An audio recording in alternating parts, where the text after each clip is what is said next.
Chapter 16, Section 3 talks about formation of species, which is speciation. It used to only be morphology that was used in order to classify species, so comparing the internal and external structure and appearance of an organism. This was just the easiest and convenient way to do it because you could easily observe physical features. So this was used to classify organisms.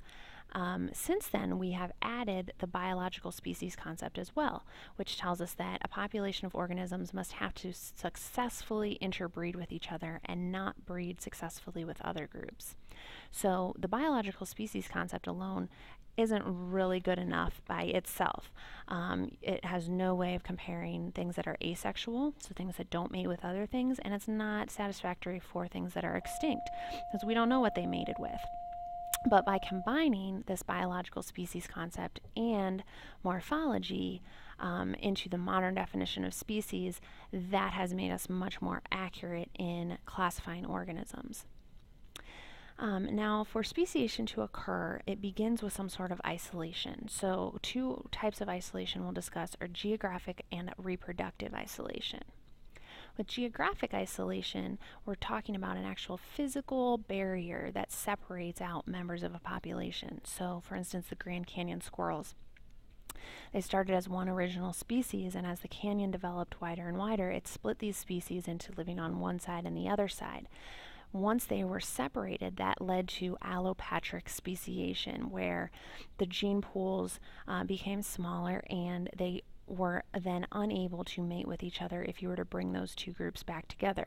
One group ended up being a little bit smaller, darker, a little bit sleeker. And the other side were a little bit lighter, a little bit poofier tails. So they became separated by this physical barrier, and as time went on, that led them to becoming two different types of species.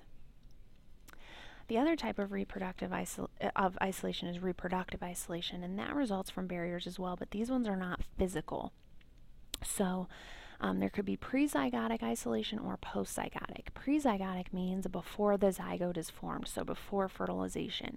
So it could be something like having a difference in mating seasons or mating times. It could be having a different mating call. One type of frog doesn't recognize another type of frog's mating call, so they never mate with each other. So they would never form an offspring.